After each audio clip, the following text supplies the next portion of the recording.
In the quaint Midwestern town where I, Elena Martinez, lived, life had a rhythm as predictable as the ticking of an old clock.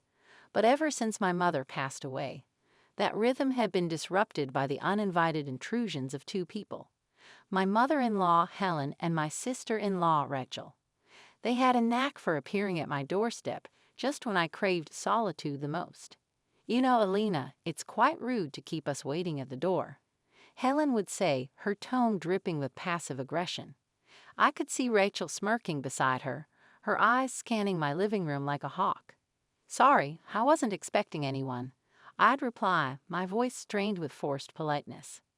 Their visits had become a dreaded routine.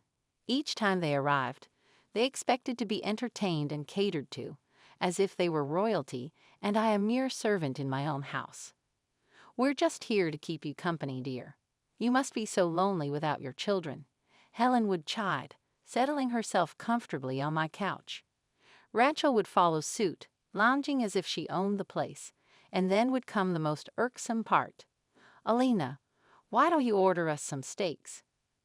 "We can't have our visit without a proper meal," Rachel would suggest, her voice sweet yet commanding.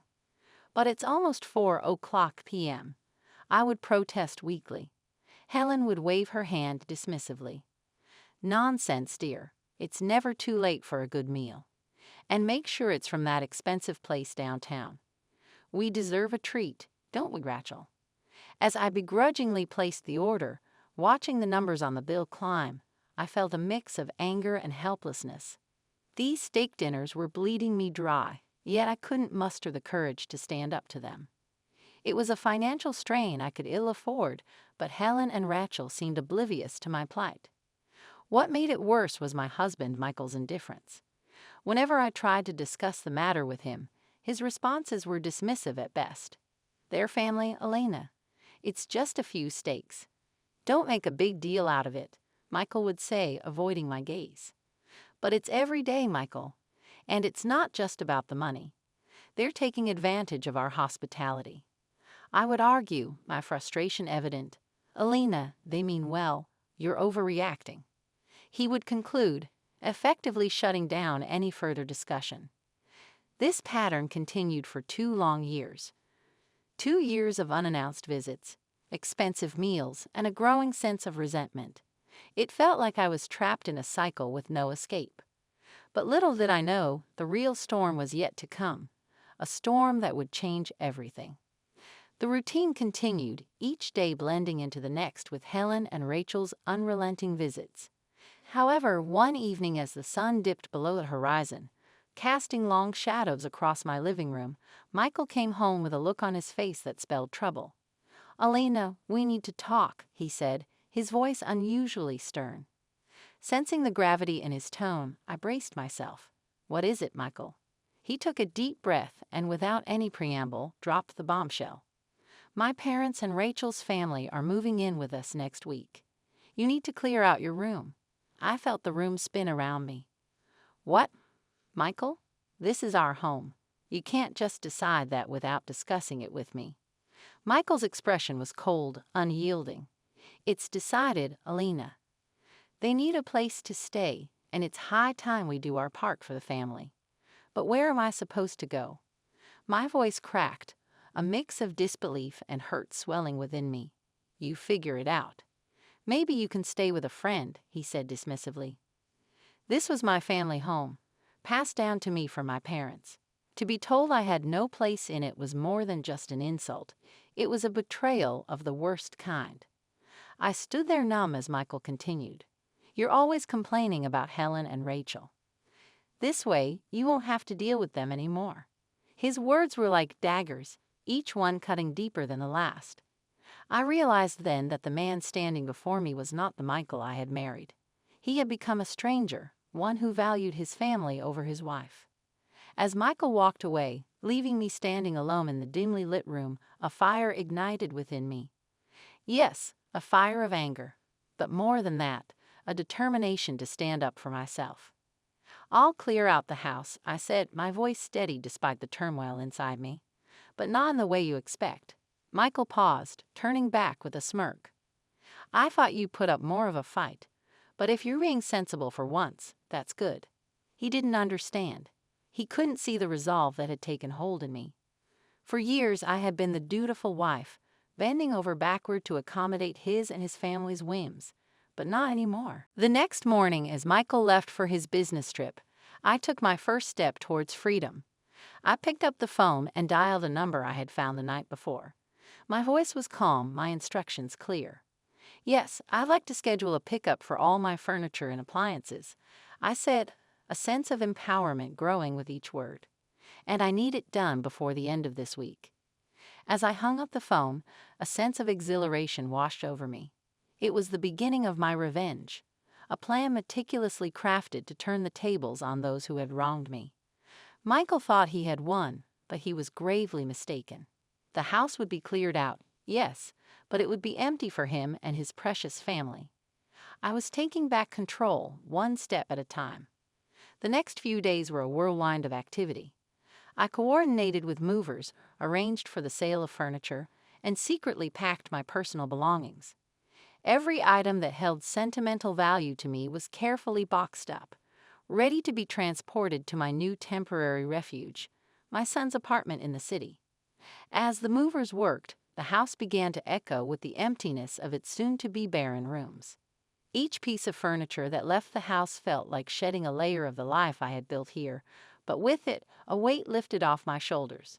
The day before Michael's return, the house stood empty, a hollow shell of its former warmth.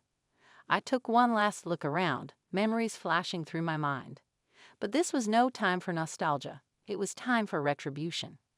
I left a note on the barren kitchen counter, its words succinct. Michael, as per your request, I have cleared out the house. Good luck with your new living arrangements. Elena.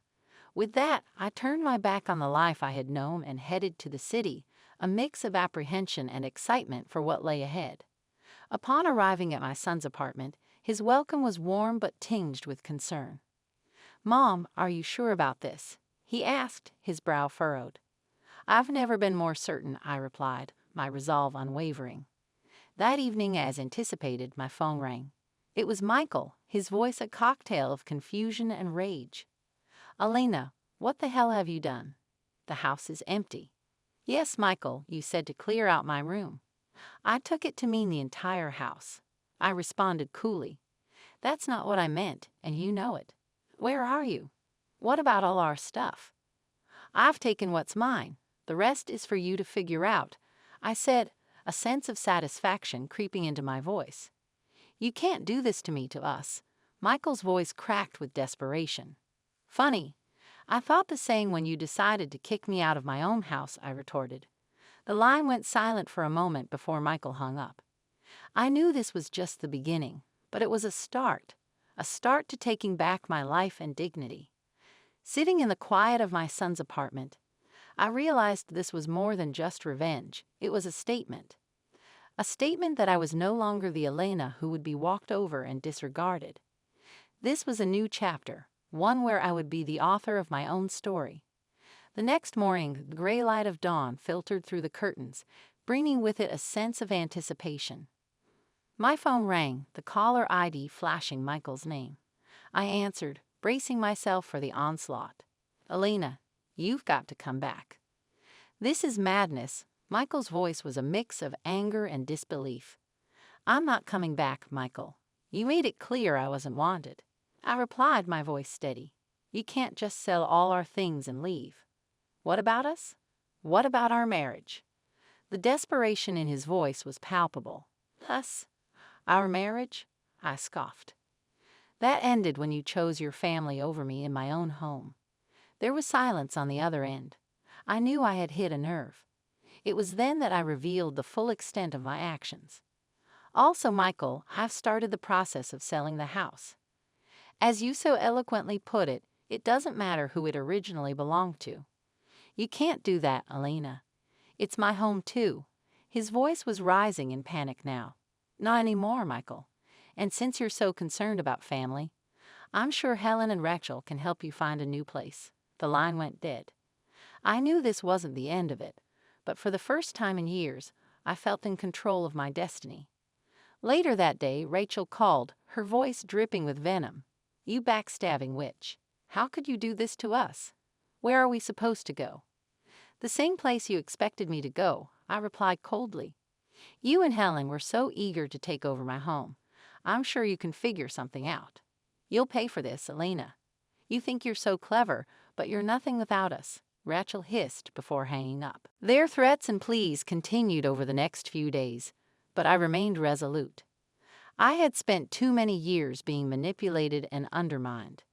It was time they faced the consequences of their actions. As I started my new job in the city, a sense of liberation enveloped me. I was no longer the doormat Elena, but a woman who stood up for herself.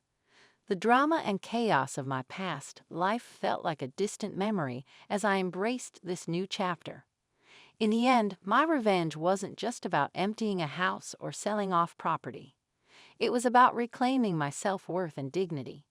Michael, Helen, and Rachel had underestimated me for the last time. Now they were left to deal with the mess they had created, while I finally moved forward, free from their toxic grasp. Weeks turned into months, and my life in the city started to take on a rhythm of its own. The calls from Michael, Helen, and Rachel became less frequent, their voices losing the battle against my newfound resolve. One afternoon, as I sat in my modest but cozy apartment, my lawyer called with news. "Elena, the court has finalized your divorce, and the house, it's legally yours." Michael's claim was denied. A wave of relief washed over me. This was more than just a legal victory. It was vindication. It was proof that I had been right to stand up for myself, to fight back against the injustice that had been thrust upon me. But how? That house is all I have. Michael's incredulous voice echoed through the phone later that day. "You made your choices, Michael. You chose your family over your wife. Now you live with those choices," I said, the finality in my voice mirroring the closure I felt inside. "But Elena, where will I go? I have nothing," he pleaded. "That's not my concern anymore, Michael. You shouldn't have thought of that before," I replied before hanging up. In the weeks that followed, rumors reached me through friends still living in my hometown. Michael, Helen, and Rachel had been forced to move into a rundown apartment on the outskirts of town. Their once comfortable lives had become a daily struggle, a stark contrast to the luxury they had once taken for granted. I heard about Helen and Rachel's constant bickering, their relationship strained under the weight of their new reality. Michael, it seemed, had taken to gambling, hoping to win back some of their lost fortune, but only sinking deeper into despair. These stories, once a source of pain, now seemed distant, almost foreign. I had moved on, building a life that was mine and mine alone. My job in the city was fulfilling, and my evenings were spent exploring my newfound freedom. One day, as I walked through the bustling city streets, I bumped into Anthony, a friend from my hometown who had also moved to the city. We shared our stories, finding solace in our mutual experiences. "Elena, it's incredible how much you've changed. You're like a completely different person," Anthony said, admiration in his eyes. "I had to change, Anthony.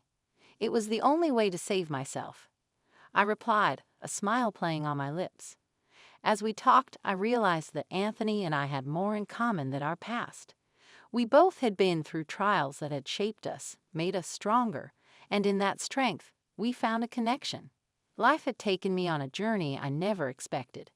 I have faced my fears, stood up to those who had wronged me, and come out stronger on the other side.